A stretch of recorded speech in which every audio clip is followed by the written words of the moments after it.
CNN이 선정한 다른 나라보다 우리나라가 뛰어난 것들이 몇 가지가 있는데, 그 가운데 하나가 우리나라 여성들이 다른 나라의 여성들보다 뛰어나다고 하는 것, 그것이 우리가 인상 깊게 볼 수 있는 한 가지입니다.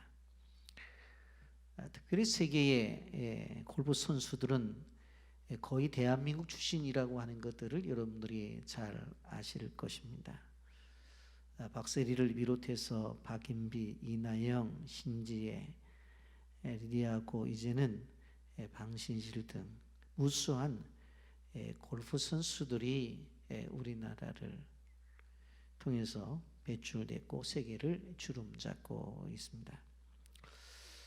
대한민국 어머니들의 교육열은 전 세계에서도 알아줄 정도로 인정을 받게 되어지는데, 이 추석 명절을 지내면서 누가 제일 애쓰고 수고했는가 물어본다고 한다면 집안의 여성들이 가장 수고하고 애썼다고 하는 것을 우리는 알 수가 있습니다. 그만큼 가정에서나 어디서나 우리나라의 여성들이 저력이 있고 힘이 있고 지혜롭기 때문에 우리나라가 부강한 나라가 되었다, 그런 생각을 합니다.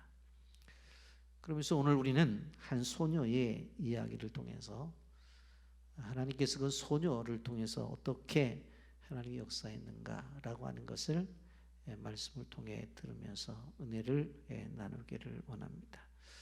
먼저 영상 보고 말씀 계속하겠습니다.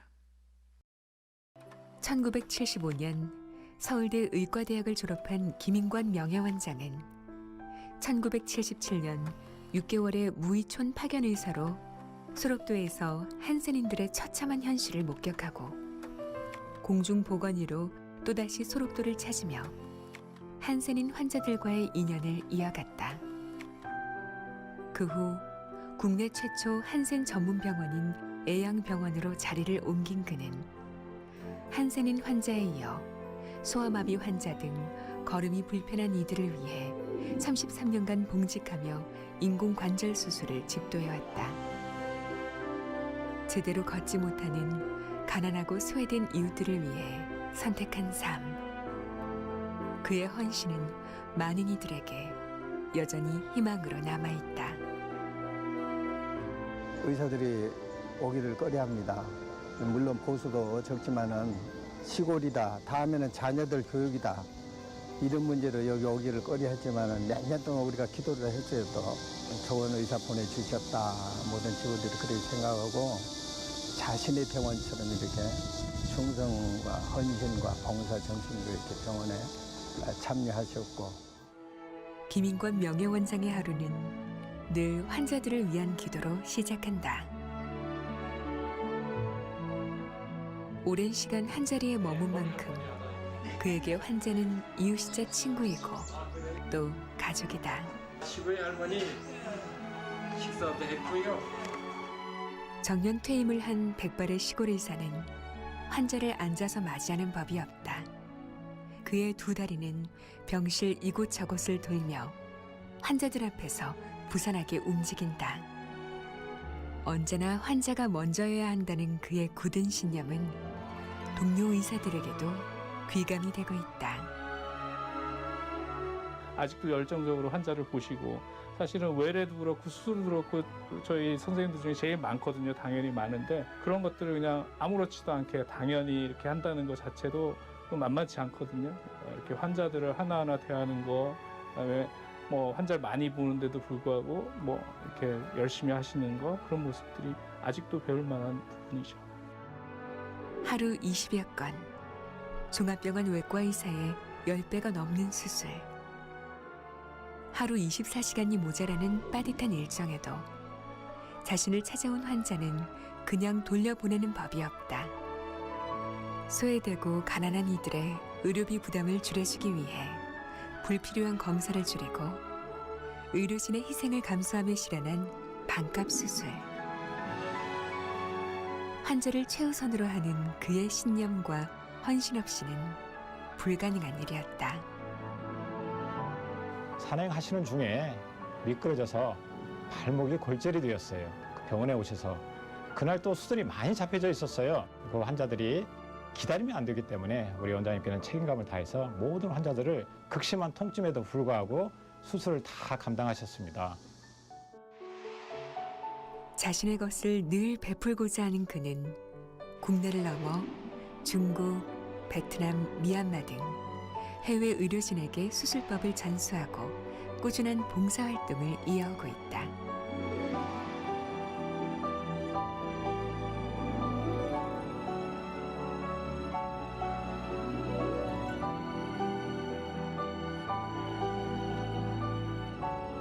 아픈 사람들, 오는 사람들, 참 돈 있어도 못 고칠 사람들도 있고, 여기서 이 자리를 지키고 그걸 다 권태주고 다 낫게 해준 것이 그게 감사하다 그 말이야. 나도 끼 눈물 나오고 그래. 감사해요. 그래.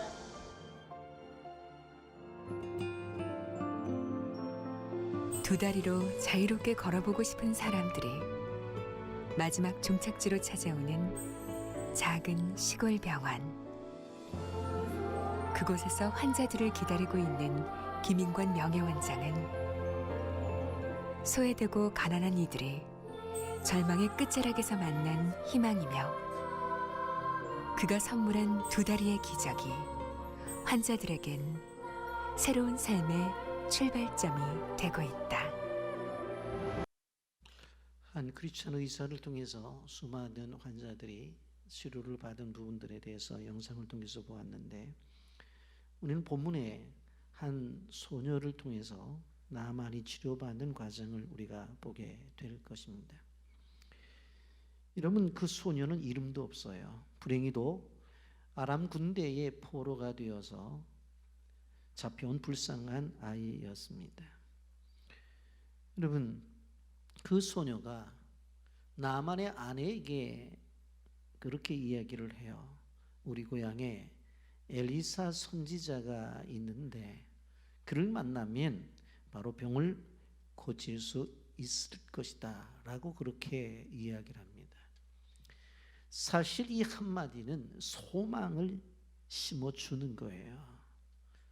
그 소녀가 전해준 그 소식이 바로 자기 여주인에게, 그리고 그 여주인은 자기 남편에게, 그 남편은 자기 왕에게 들어가서 특별 휴가를 맡아 이제 엘리사에게 와서 말씀에 순종해서 치료를 받은 내용이 오늘 본문의 전체적인 내용입니다.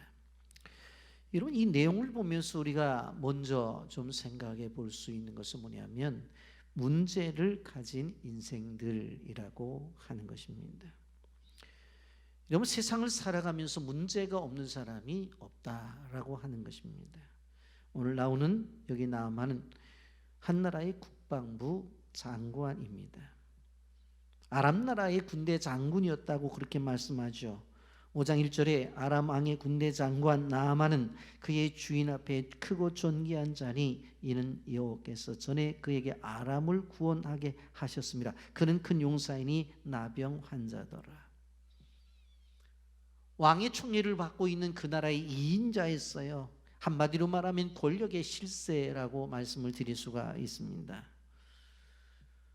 나만은 나라가 어려움에 처했을 때 나가서 전쟁에 승리함으로 자신의 민족을 위기에 구했던 그러한 사람이었습니다. 그러다 보니 그에게 권력이 주어졌죠. 또 명예도 주어졌죠. 또 그에게 가족도 있어요. 소위 가지고 싶은 모든 것을 다 가진 그러한 사람이었어요. 그럼에도 불구하고 한 가지 스칠스러운 것이 있었는데 그것이 무엇인가 하면 그는 문둥병 환자였다고 하는 것입니다. 화려한 훈장이 달린 군복을 입고 다닐 때 겉으로 보면 너무나 멋있습니다만은 그 옷을 벗겨 안에 보게 되어지면 온몸이 썩어, 그리고 냄새나는 문둥병이 점점 번져져 가고 있었다고 하는 것입니다. 여러분, 우리도 세상을 살아가면서 겉으로 보면 잘 몰라요. 근데 내용적으로 들어가 보면 경제적인 문제가 있고 자녀의 문제가 있고 어떤 분들은 직장의 문제가 있고 어떤 분들은 사업의 문제가 있고 어떤 분들은 건강의 문제 등 수많은 문제들이 내포되어져 있는 것을 볼 수가 있습니다. 그렇다고 한다면 이 문제를 가지고 어디로 가야 문제를 해결할 것인가? 여러분, 하나님 아버지만이 문제의 해결자라는 사실을 알아야 돼요. 아무 누구도 우리가 가지고 있는 문제를 해결하실 분은 없다고 하는 것입니다. 나만은 소녀가 가르쳐 준 대로 이스라엘로 떠나요. 그리고는 하나님의 종인 엘리사의 지시를 받고 그대로 했더니 치료를 받는 놀라운 은혜를 경험하게 됩니다. 한마디로 치료의 능력은 하나님께로부터 온다는 거예요. 인생의 모든 문제는 하나님이 해결해 주신다고 하는 것입니다. 그렇기 때문에 절대로 낙심하지 마세요. 절대로 포기하지 마세요. 우리가 믿는 하나님이 우리 앞에 있는 한 우리의 삶을 하나님이 책임져 주신다는 사실을 꼭 기억하시고 낙심과 좌절이 아니라 오히려 하나님을 바라봐 문제를 해결하는 주의 놀라운 은혜가 있기를 예수님의 이름으로 축복합니다. 여기 또 한 가지 보게 되어지면 작은 아이의 큰 믿음이 어린 소녀라고 그랬잖아요. 그런데 이 아이가 가지고 있는 믿음은 작지를 않아요. 어느 날 자기 주인을 만나서 이야기를 하는 것입니다. 우리 고향 땅에 가보면 주인 어른의 병을 고칠 수가 있을 텐데 3절 말씀 보십시오. 그의 여주인에게 이르되 우리 주인이 사마리아에 계신 선지 앞에 계셨으면 좋겠나이다. 그가 그 나병을 고치리라 하는지라. 지금 포로로 잡혀왔어요. 포로로. 아주 어린 소녀예요. 근데 말 잘못하면 어떻게 돼요? 죽을 수도 있어요. 만약에 이 소녀가 제안한 대로 실질적으로 이 나만이 이스라엘에 가서 사람을 만났는데 치료를 받지 못하고 온다고 한다면 뭐예요? 그건 정말 죽어요. 그렇지 않아요. 그런데 이 소녀는 담대하게 나가서 이야기하잖아요.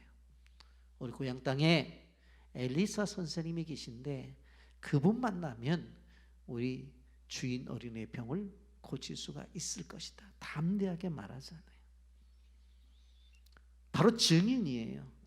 여러분, 헬라에서 증인과 순교라고 하는 말은 동일하게 말투스라는 단어를 써요. 그러니까 예수의 증인이 된다는 이 표현은 뭐냐면 목숨 내걸고 한다는 것이지, 증인은 그냥 한번 말해서 믿으면 믿고 말고 그런 내용이 아니에요. 예수의 증인이 되었다고 하는 것은 결국은 자기의 목숨을 내놓고 증인됨을, 자기가 사명을 감당하는 거예요. 이렇게 담대하게 이야기를 하는 것을 보면 이 소녀는 믿음이 있는, 신앙이 있는 소녀였어요. 자기가 책임지겠다는 거예요. 가면 된다는 거예요. 증인의 역할을 감당하는 거예요. 여러분, 우리가 이 소녀의 모습을 보면서 생각을 해봅니다. 여러분, 많은 사람들이 형통이라고 하는 것을 좋아합니다. 근데 형통은 고난이 없는 것이 아니라 형통이라고 하는 것은 목적을 이루는 것이 형통입니다.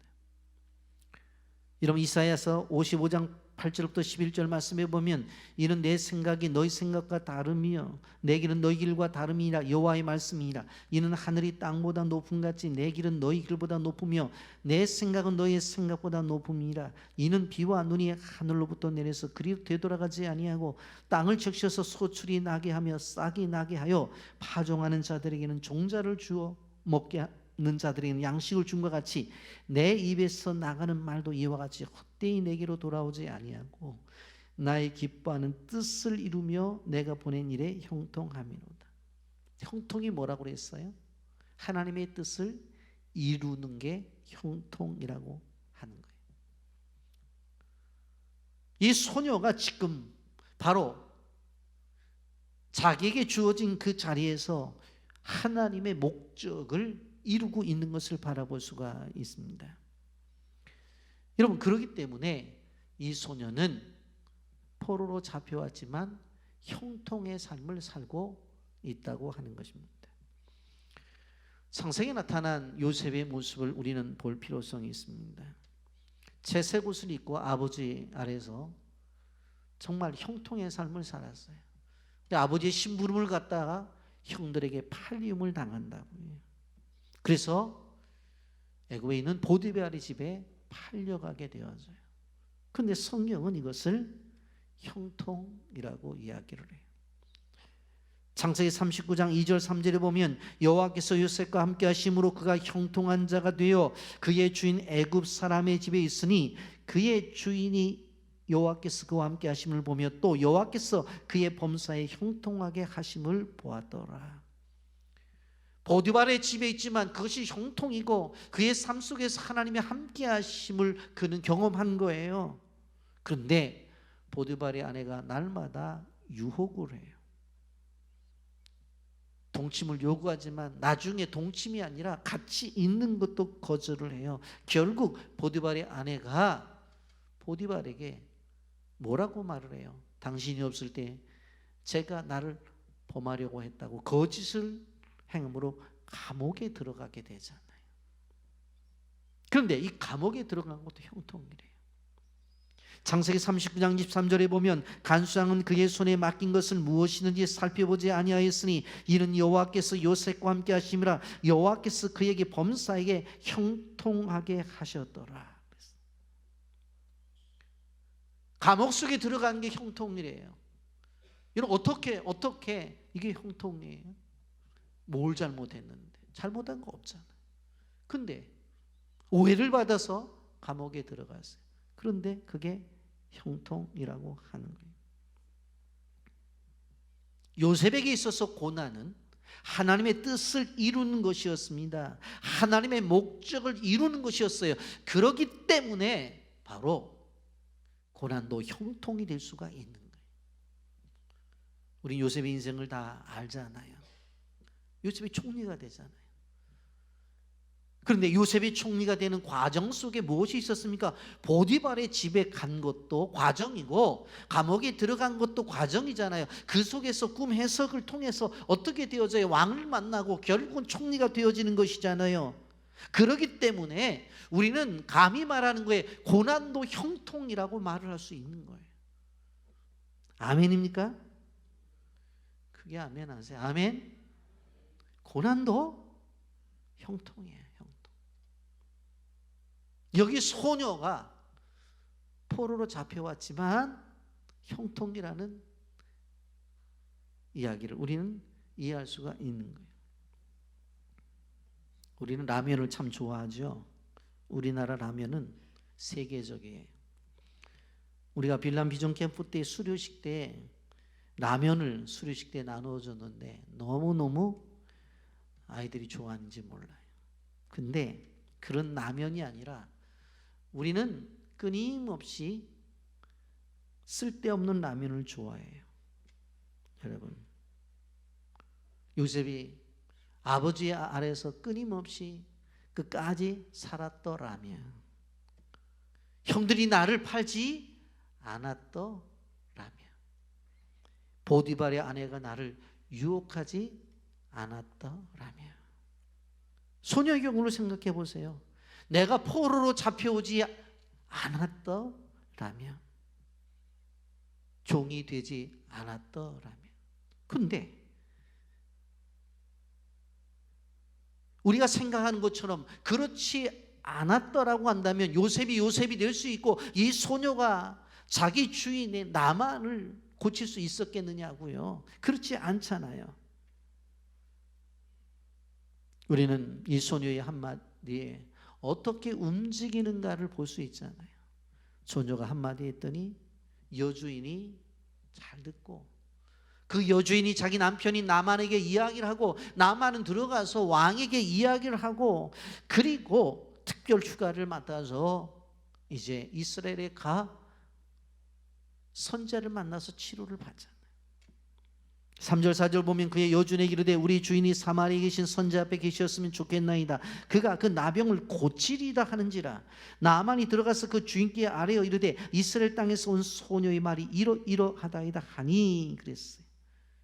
나아만은 지푸라기도 잡고 싶은 심정이었어요. 어떻게 하든지 간에 치료를 받아야 되잖아요. 그래서 왕에게 들어간 거예요. 왕에게 이야기했더니 왕이 5절에 이렇게 합니다. 아람 왕이 이르되 갈지어다 이제 내가 이스라엘 왕에게 글을 보내리라 하더니 나아만이 곧 떠날새 은 10달란트와 금 6,000개와 의복 10벌을 가지고 가서 그랬어요. 친서까지 써준 거예요. 친서까지. 여러분 소녀 앞에 나타난 여기에 여주인과 나아만 왕들을 한번 보십시오. 여기서 뭘 깨달을 수 있어요? 말씀이 임하게 되어질 때 순종하는 그 모습을 볼 수가 있습니다. 여러분 하나님의 말씀이 임하게 되어질 때에 우리가 해야 될 것은 순종이에요. 그런데 아무리 봐도 이해가 되질 않아. 그러면 믿음을 가지고 기다리는 거예요. 우리의 삶 속에서 하나님께서 우리에게 요구하시고 삶 속에서 요구되어지는 것들이 나타날 때 그냥 순종하여 그러면 기적이에요. 그런데 그런 상황이 안 될 때는 믿음을 가지고 기다리는 거예요. 기다리는 거예요. 여러분 이 여인을 보게 되어지면 이방인에게 복음을 전하는 선교사의 사명을 감당하고 있는 것을 보게 됩니다.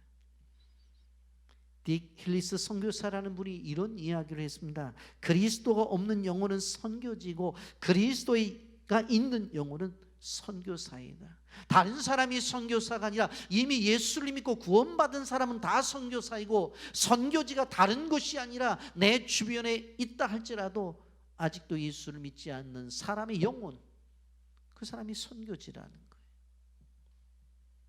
여러분 이 소녀는 선교지에 와서 실질적으로 적극적 선교를 하고 있는 거예요. 이 소녀가 여주인에게 말을 하니 여주인은 자기 남편에게 말을 하고 그 나아만은 왕에게 이야기해서 휴가를 맞고 떠나는 것입니다.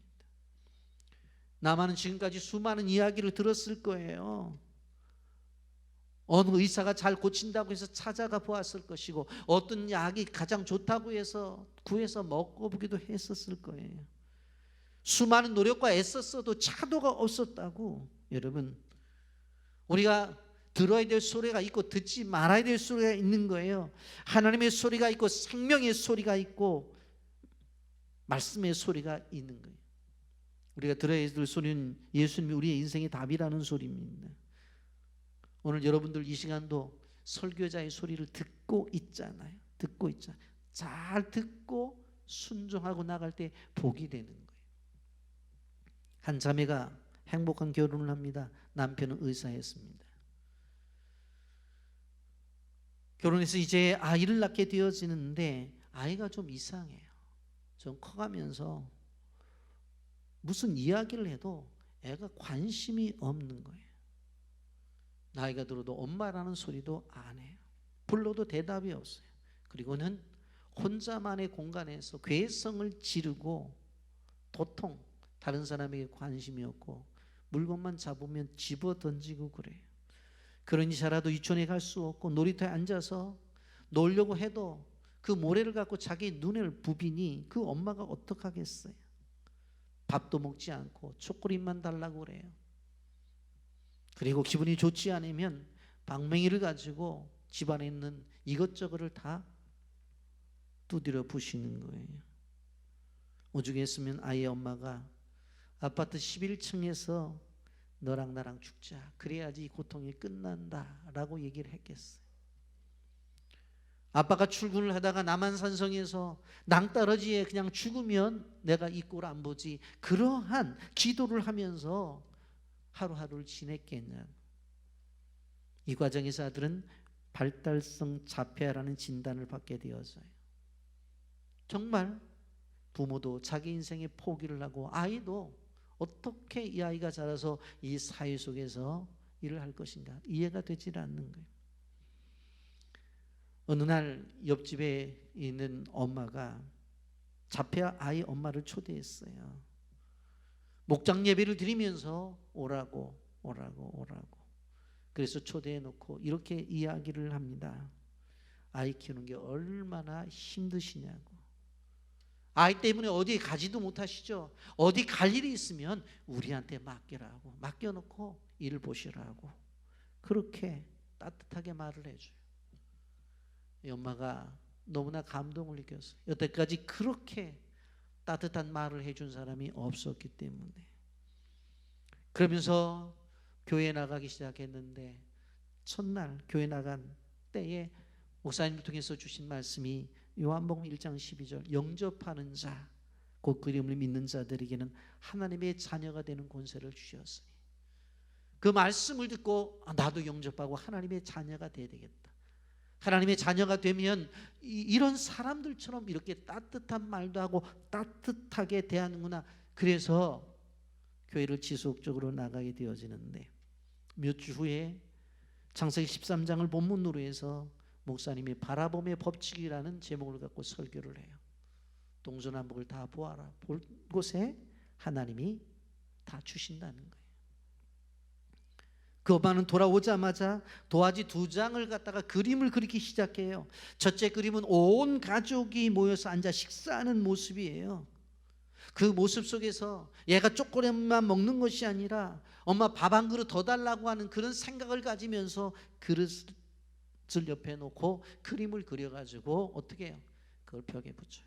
또 한 그림은 이 아들이 중학생이 되어 학교 교실에 앉아서 선생님의 말씀을 듣고 필기하는 그림을 그려서 이 2장을 벽에다 딱 붙여요. 그리고는 하나님 우리 아들 진호를 이렇게 되게 해주세요. 이 그림처럼 변화되게 해주세요. 하나님의 말씀을 통해서 바라봄의 법칙을 내가 깨달았기 때문에 나는 바라보면서 기도합니다 라고 기도를 하는 거예요. 무려 13년 동안 낙심과 좌절이 아니라 희망을 안고 기도를 했어요. 13년이 지난 다음 세계 장애인 수영대회에서 19세의 자폐인 진호는 세계 신기록을 세우면서 금메달을 따게 됩니다. 진호의 엄마가 이런 얘기를 해요. 나는 다시 태어나도 너의 엄마가 될 거야. 나는 다시 태어나도 너의 엄마가 될 거다. 하나님께서 주신 비전을 바라보고 바라봄의 법칙을 가지고 바라봤을 때 하나님의 역사를 이루었어요. 그런데 이것이 어떻게 이루어졌어요? 하나님의 음성을 듣고 순종하게 될 때 이러한 역사가 나타나는 거예요. 이제 진호는 숨어 사는 자폐가 아니라 당당하게 세계 앞에 내놓은 자랑하는 아들이 되었던 것입니다. 여러분 하나님께서 말씀을 주실 때에 그를 귀를 기울이세요. 그리고 순종하세요. 그때 거기에 하나님의 역사가 나타난다는 것입니다. 오늘 나만도 귀를 기울였잖아요. 어린 소녀가 이야기하는 것들이 그냥 흘려보내지 않고 들었잖아요. 그리고 행하잖아요. 여러분 우리는 하나님의 말씀을 듣든지 기도를 하든지 하나님께서 우리에게 주시는 감동이 있어요. 그럴 때에 그 감동이 올 때에 미루지 말고 순종하세요. 그러면 하나님이 그 작은 감동을 가지고 큰 역사를 이뤄낸다는 사실을 꼭 기억하시고 믿으시기를 예수님의 이름으로 축복합니다. 이런 과정 속에서 여기에 보면 이스라엘 왕의 텅 빈 믿음과 엘리사의 자세를 볼 수가 있습니다. 어느 날 이스라엘에 나만 장군이 온다는 거예요. 근데 나만 장군이 온다고 해서 만나보니까 왕이 편지를 써줬는데 편지의 내용을 보니까 이 나만 장군이 치료를 받기 위해서 온 거예요. 그러니 왕이 얼굴이 하얘지는 거죠. 자기가 어떻게 치료를 해? 야, 그것도 문둥병을. 이거 아마도 트집 잡으려고 왕을 보내가지고 이거 치료 안 되면 또 전쟁하자고 그럴 게 아닌가 하는 생각을 가진 거예요. 그래서 이 왕이 땅을 치면서 통곡을 하면서 자기 옷을 찢어요. 7절입니다. 이스라엘 왕이 그 글을 읽고 자기 옷을 찢으며 이르되 내가 사람을 죽이고 살리는 하나님이냐? 그가 어찌하여 사람을 내게 보내 그의 나병을 고치라느냐? 너희는 깊이 생각하고 저 왕이 틈을 따서 나와 더불어 시비하려 함인 줄을 알라 하니라. 이때 왕이 누구예요? 아합의 아들 여호람이에요. 이 왕이 무슨 생각을 한 거예요? 야, 이거 문둥병 환자를 나한테 보냈는데 그게 누구냐? 아니, 자기 나라의 제2인자인 나만을 보냈어요. 만약 이것이 치료가 되지 아니하면 이걸 시비로 해서 전쟁을 일으키고자 하는 그러한 뜻이 아니냐라고 그렇게 생각한 거예요. 답답하잖아요.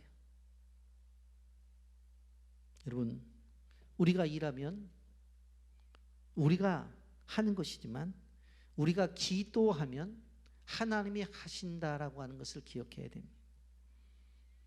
우리의 신앙생활이라고 하는 것은 내가 하는 것이 아니라 하나님이 일하시도록 하는 것이 우리의 신앙생활이에요. 여러분, 교회가 왜 능력 있다고 하는 줄 아세요?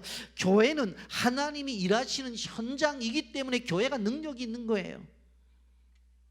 여러분, 그런데 오늘 본문을 통해서 우리는 엘리사의 자세를 주의 깊게 볼 필요성이 있습니다. 엘리사는 자기가 일을 하는 것이 아니라 하나님이 일을 하시도록 만든 거예요. 왕이 나만 장군이 왔다는 이야기를 듣고 자기 옷을 찢고 또 괴로워한다는 이야기를 누가 들어요? 엘리사가 들어요. 그리고는 엘리사가 뭐라고 말하냐면 그 나만 장군 우리 집에 오라고 그렇게 이야기를 해요. 그랬더니 나만이 병거와 함께 또 거느리는 수행원들과 함께 왔단 말이에요. 그런데 오라고 해놓고 엘리사가 뭐라고 말을 해요? 자기 종을 보내가지고 고작 전한다는 말이 저 요단강에 가서 몸을 7번 목욕하래요. 그러면 깨끗해질 거라고. 그리고는 꿈쩍을 안 해요.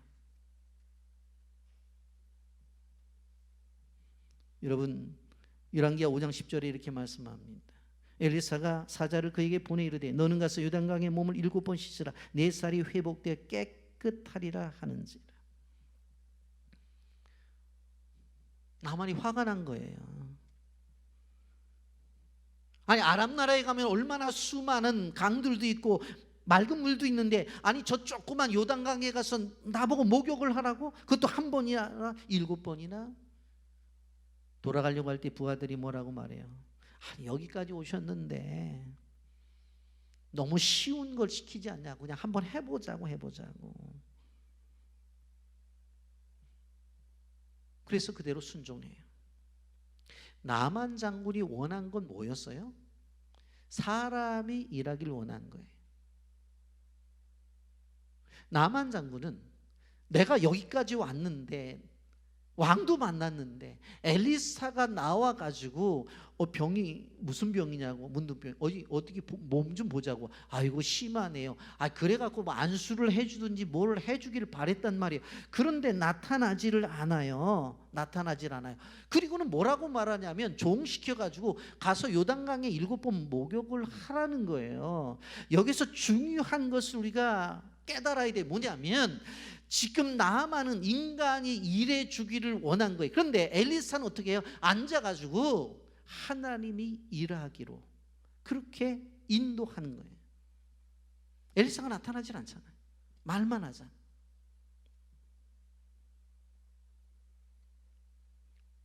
여러분, 우리는 하나님의 일을 하면서 기억해야 될 것이 무엇인가 하면 나의 삶은 내가 일하는 것이 아니라 하나님이 일하시는 현장으로 만들어야 돼요. 그래서 하나님이 내 삶을 통해서 끊임없이 역사하는 것이 증거가 되어져야 되고 그것이 경험된 사람들이 간증으로 고백이 되어져야 되는 거예요. 하나님이 이렇게 하셨다.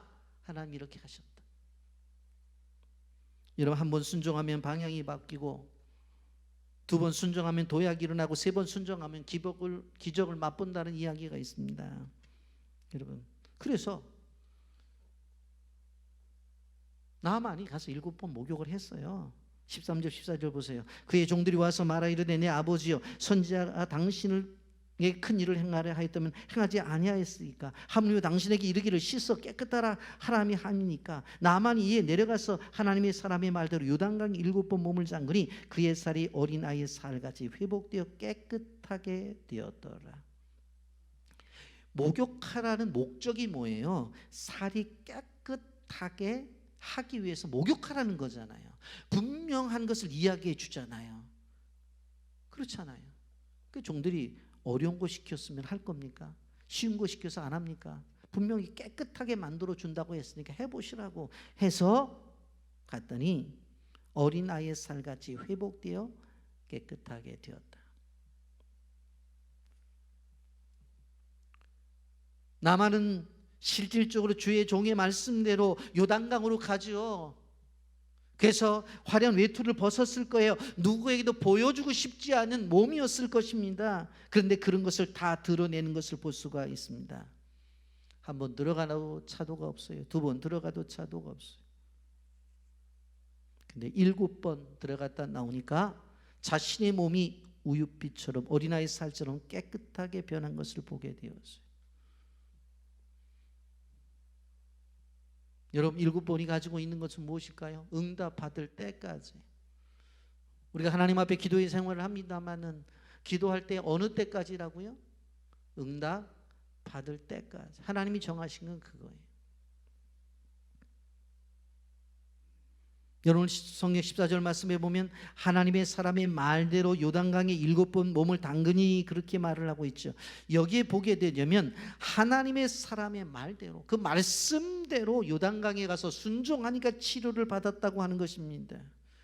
여러분 성경의 역사 속에서 보면 하나님의 말씀대로 그대로 이루어지는 것들이 끊임없이 기록되어져 있어요. 마가복음 4장에 보면 풍랑이는 바다를 향해서 예수님이 잠잠하라 고요하라 말씀했더니 그대로 잠잠해졌어요. 사도행전 3장에 가보면 베드로와 요한이 안진뱅이를 향해서 뭐라고 말을 해요? 나사렛 예수 그리스도의 이름으로 일어나 걸으라고 말씀했더니 일어났어요.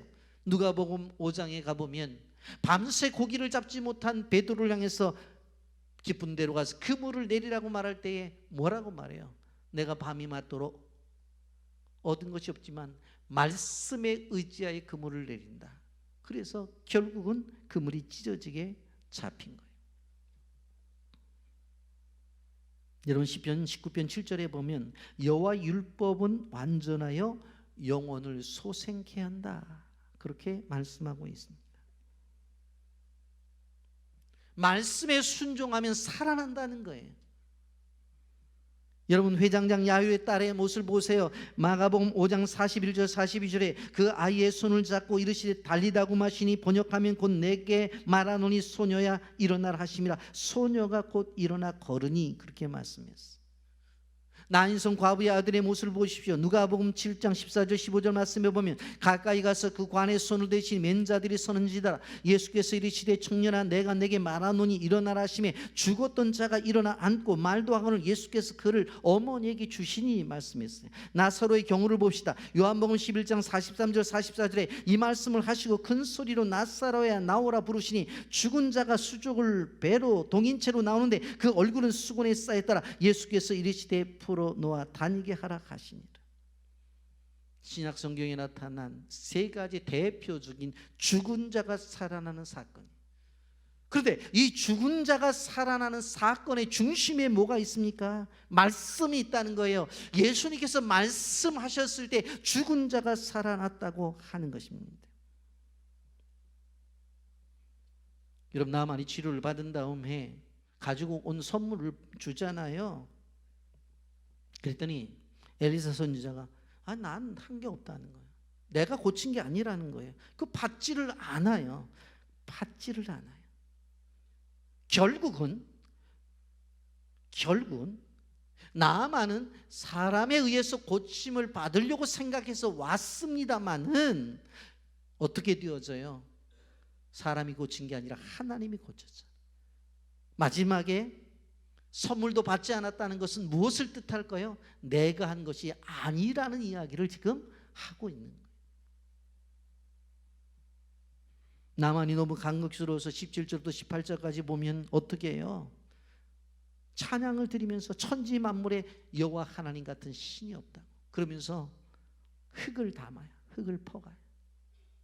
그 흙을 가져가서 자기 고향 땅에 가서 하나님 앞에 예배를 드리겠대요. 그러면서 한 가지 미안하게 얘기를 드리겠다. 우리 왕은 아람신을 섬기기 때문에 내가 그 아람신을 섬긴다고 갈 때는 뒤에 따라가겠다. 그러나 나는 그럼에도 불구하고 하나님만을 섬길 것이다. 그러니 좀 용서해달라고 그렇게 이야기를 하잖아요.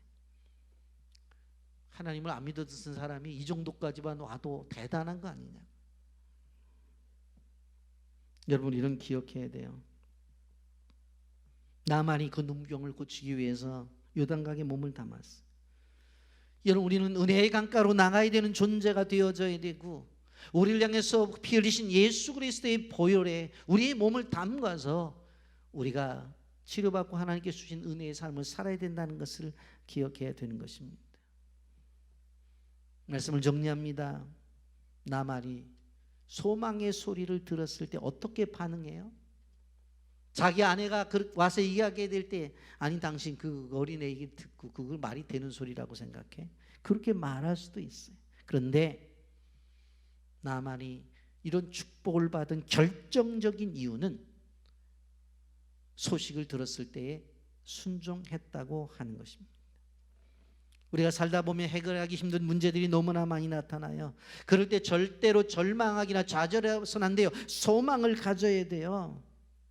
여러분, 그리고 소망의 소식을 들었을 때에 어떻게 움직여야 되는 거예요. 여러분, 나만이 그런 이야기를 들었을 때 움직이잖아요. 왕에게 가서 휴가를 달라고 요청하고 휴가를 얻은 다음에 찾아가잖아요. 움직이잖아요. 여러분 우리가 오늘도 설교를 듣습니다만은 성경을 읽다가도 감동을 얻을 수 있고 기도를 하다가도 감동을 얻을 수 있어요. 삶을 살다가 성령께서 우리에게 마음에 감동을 주실 때가 있어요. 그럴 때는 여러분 빨리 움직이세요. 그것이 하나님이 준비하신 축복의 시간이고 길을 열어놓으신 거예요. 어떤 사업가가 기업의 경영을 하면서 핵심적인 아이디어는 새벽 기도 때 말씀을 듣고 기도하면서 얻는다고 고백하는 사람도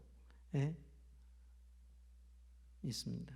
기도할 때 하나님이 지혜를 부어주시기 때문에, 기도할 때 길이 열리기 때문에 그렇습니다.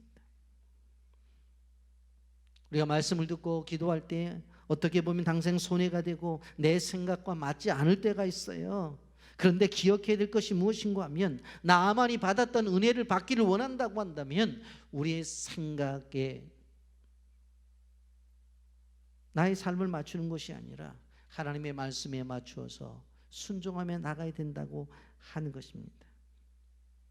여러분이 가지고 있는 어떠한 문제, 그 문제라도 하나님 앞에 기도하고 말씀을 주실 때에 작은 감동이라도 실행하십시오. 실행력을 높이십시오. 주님이 상상하지도 못하는 방법으로 우리를 축복하실 것입니다. 이 말씀을 꼭 기억하셔서 나만이 받은 하나님의 놀라운 축복을 받으시기를 예수님의 이름으로 축복합니다. 아멘.